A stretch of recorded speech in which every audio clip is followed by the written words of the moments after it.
Bude to téma číslo 1. Pochopiteľne ťažko sa dá predísť takýmto problémom, ale bude zaujímavé, ako sa s tým vysporiadame. Tie vlastne útoky naše sú dosť zásadne poprehadzované. To je jedna vec. Na druhej strane je pravda, že aj tí hráči, ktorí nastupujú, tak veľa z nich nie je v 100% zdravotnom stave, takže uvidíme, či to bude vidno na výkone. Proti naozaj veľmi silným Švédom to bude obrovský test, by som povedal, nielen naozaj takej zvládnutia situácie, kedy naozaj máme, jak sa povie, pod nohami nahádzaných niekoľko polien. Takže chýbajú Marek Hrivik, Tomáš Marcinko a Marcel Haščák, ktorí sú chorí. No a to znamená, že to sú vrásky na čele trénera Vladimíra Vujtka. Rozpadla se nám třetí formace, Marcinko, Haščák, kteří hrali velmi dobře ten poslední zápas. Hrivik hrál v první formaci a taky si odehrál svoje, takže při těch neúčastích jiných hráčů je to pro nás další velká ztráta. Když to nedali dokupy ani 12 útočníků, takže musíme improvizovat v průběhu celého zápasu. Máme je nahrané, díváme se na video, jsou velmi silní, hlavně v přesilovkách a na puku, nezbaví se puku jenom tak, prostě všechno hrajou do kombinace a je to jeden z favoritov turnaje. Proti ťažkému súperovi už je dopísaný na spisku aj Vladimír Mihálík.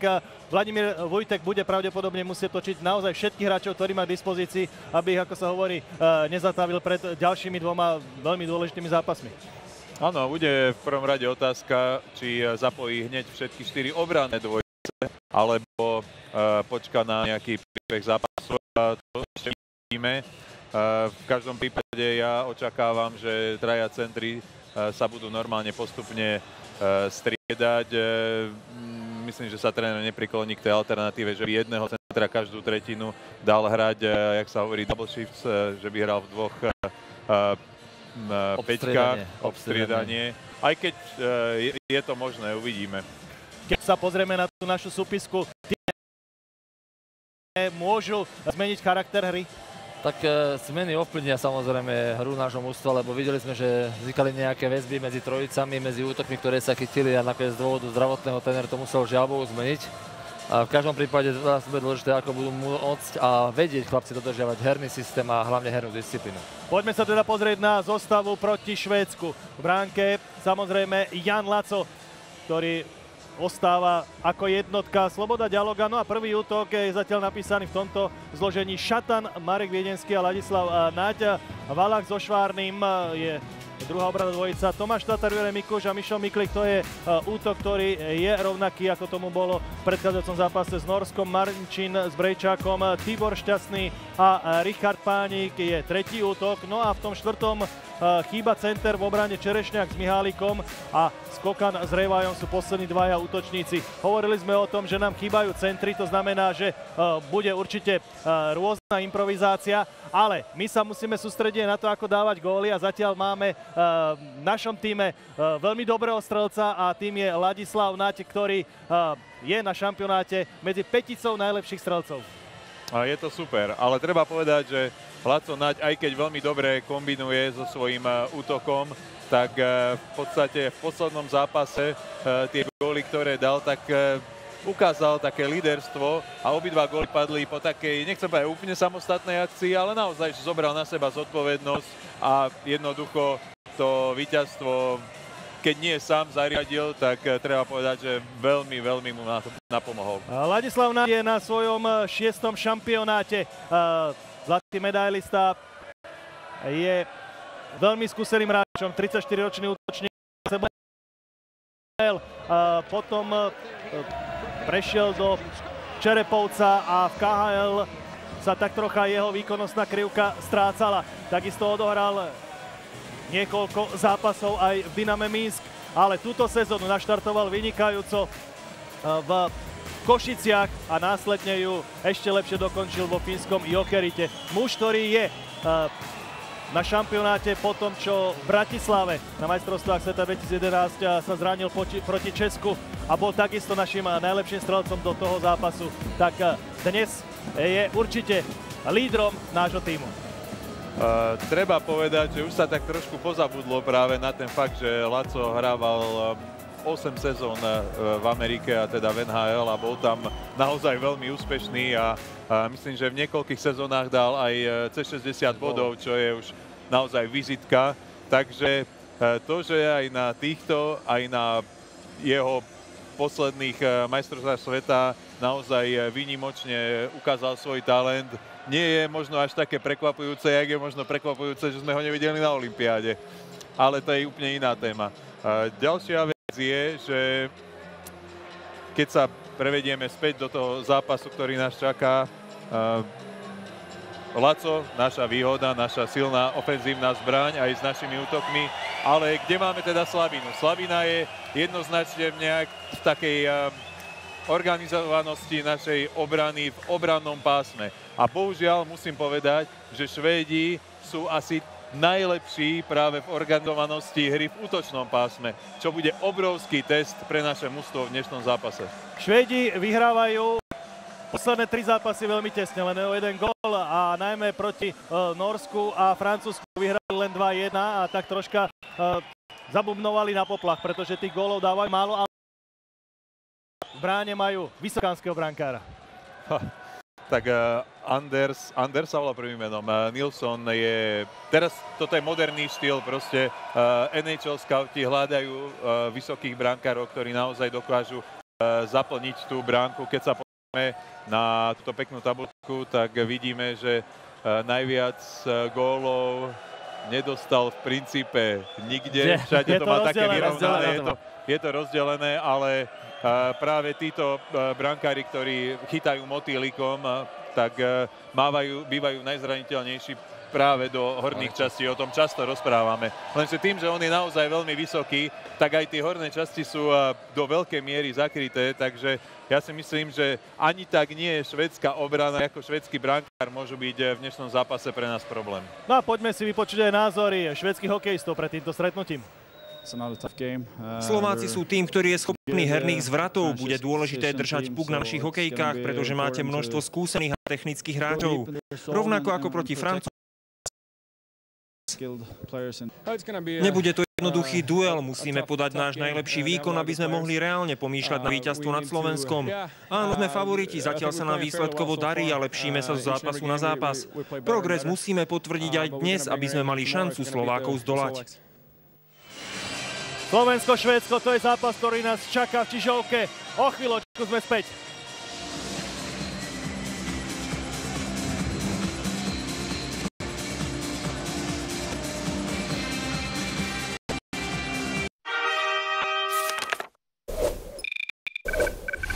Každý muž potrebuje údržbu pred ťažkým zápasom. Daumen Plaské. Štúdio majstrovstiev sveta v hokeji a radosť z hry vám prináša Škoda Rapid s majstrovskou výhodou. Škoda. Simply clever.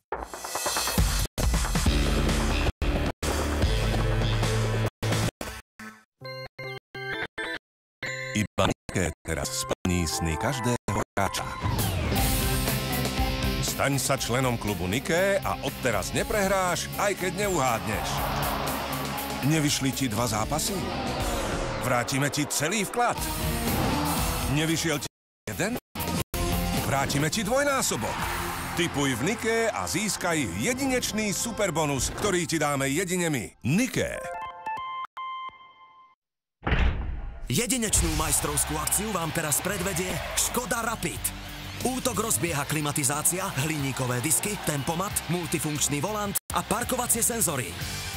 Asistenciu si pripisuje 4-ročná záruka a tesne pred koncom tretiny zvyšuje skóre tretinové financovanie.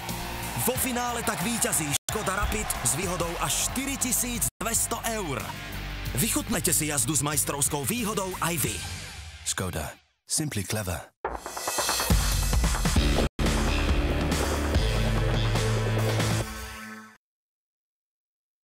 Príjemné hokejové zážitky vám prinášajú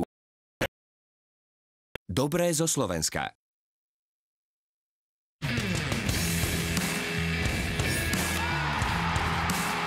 Pravé chlapské emócie vám prináša Sorgoň. Tento program vysielame v HD a v priestorovom zvuku Dolby Digital. 3 prehry, 1 víťazstvo, dnes 3 korunky a sme zvedaví, aké bude pokračovanie tejto zápasovej postupky Slovenska na majstrovstvách sveta. Nilsson versus Laco, brankársky súboj. Sme zvedaví, aké bude mať vyvrcholenie aj duel medzi ofenzívnymi a výraznými ofenzívnymi postavami na jednej či druhej strane. Tou Švédskou napríklad 6-bodový hráč, ale my máme v týme 7-bodového Miklíka, či 4-gólového Ladislava Naďa. Zažíva velikánske výkonnostné obrodenie. Bola o ňom reč v našom štúdiu s Janom Pardavým, ktorým budeme komentovať tento zápas. Jano, prekvapilo ťa to, alebo si aj čakal, že Laco takto suverénne vstúpi do majstrovstiev sveta? Tak pekný večer. Ja, čo som videl Laca v prípravných zápasoch hrať, tak som povedal, že Laco jednoznačne dozrel. Jeho herný prejav je veľmi dobrý, veľmi dobre korčuje, je veľmi rýchly, strieľa góly, čiže pre naše mužstvo len plus. S Marekom Viedenským medzi Šatanom a Naďom. Aj rotácia našich centrov bude veľmi dôležitá. Švédi hneď v našom pásme a Möller vypálil po Baklundovej spätnej prihrávke. Oskar Möller má na konte zatiaľ 5 bodov. Vôbec prvý švédsky útok je veľkou ofenzívnou zbraňou Pera Morca. Tu je Vladimír Vujtek, zajtra bude oslavovať 67. narodeniny. Už sme si zvykli počas predchádzajúcich 2 rokov, že práve počas šampionátov tréner oslavuje a obzvlášť ten prvý rok bol mimoriadne úspešný. Mikuš neodohral puk.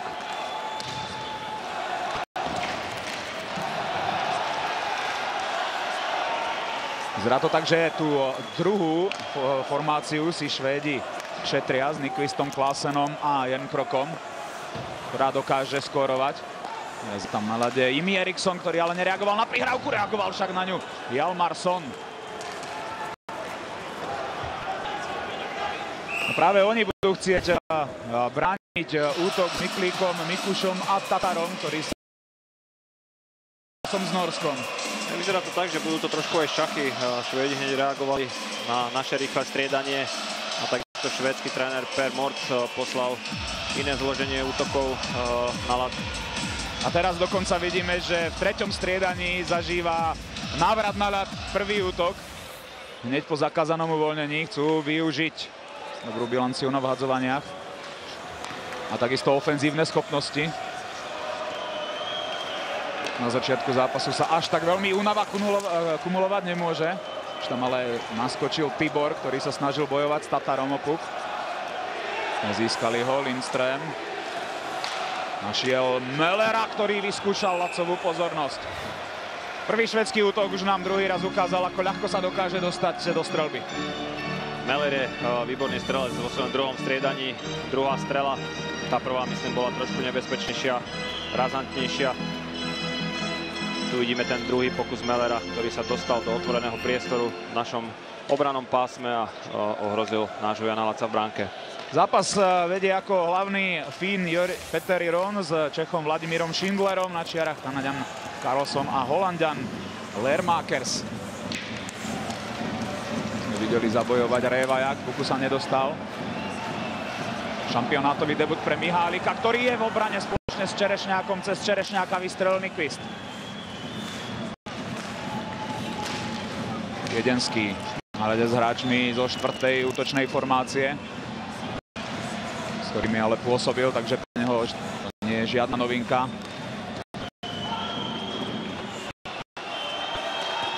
Nyquist zuje s pásem. Čerešňák ho zblokoval, Révaj. Iba nastrelil puk za červenou čiarou, odchádza striedať.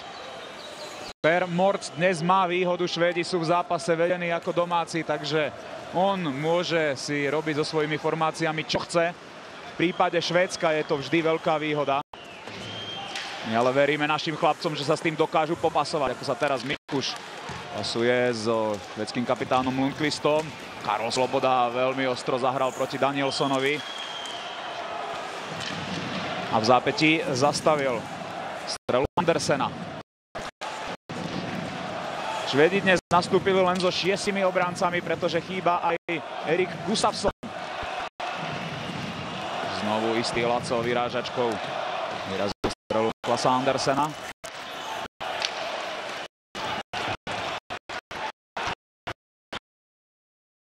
Opačnú stranu máme Axelsson, ale výborne aj náš kapitán, ktorý si musí dať pozor na napádajúceho Hjalmarssona. Sloboda.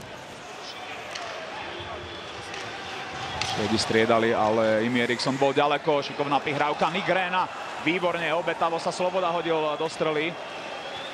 Hjalmarsson. Pri ňom Šťastný. Jimmy Eriksson, pri ňom Sloboda.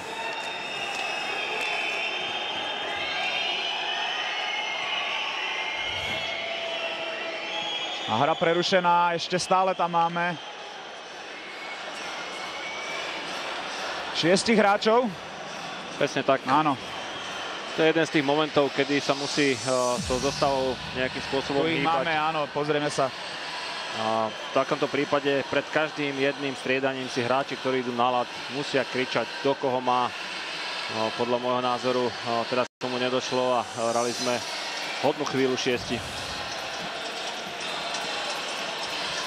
Andrej Šťastný si to išiel odsedieť, ale myslím, že sme tam mali 3 krídelníkov v danom momente. Nygren zvládol napádanie Miklíka. Lindström. Nygren. Møller Lindströmovi. Nygrenová delovka.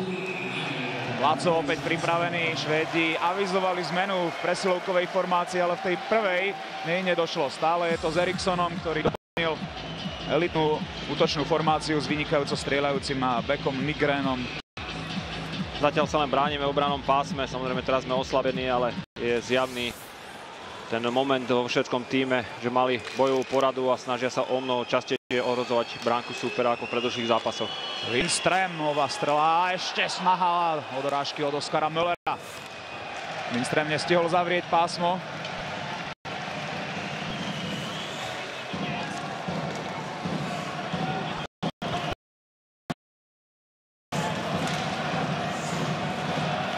Švédi tam ponechali svoj prvý útok.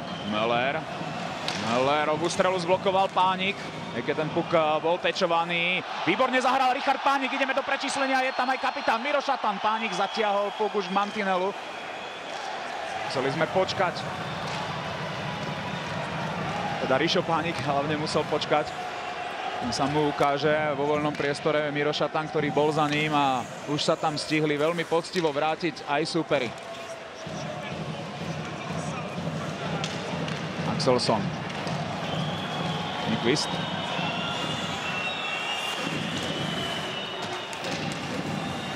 Sjögren napádal Slobodu, nedovolil mu vystreliť puk z obraného pásma. Podarilo sa to až Šatanovi. Max sa ešte naťahoval za Nilssonovou rozohrávkou, ktorá ale našla Nyquista. Danielsson. Sjögren, Danielsson, Axelsson. Sjögren sa presunul pred bránku. Záverečné sekundy vylúčenia, Ekholmová strela. Švarný upratal puk a Andrej Šťastný sa dostal späť na ľad. Prvé oslabenie v tomto zápase sme úspešne prežili. Aj Ivan Švarný mal problémy podobné ako majú Marcinko, Haščák a Hrivík. Ale nastúpil do zápasu, u neho to nie je až také akutné. To je veľmi dobrá správa. Miklík išiel do pásma, to offsideové postavenie. Klasen. Mihálika ide napadať Lundqvist. Tibor. Tatar. Proti dvojici našich útočníkov, traja Švédi. Teda, že teraz Tatarová prihrávka ušla Tiborovi. Marinčin.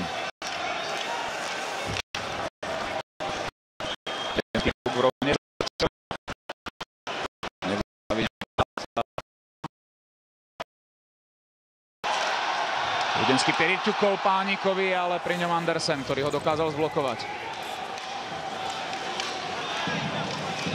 Möller.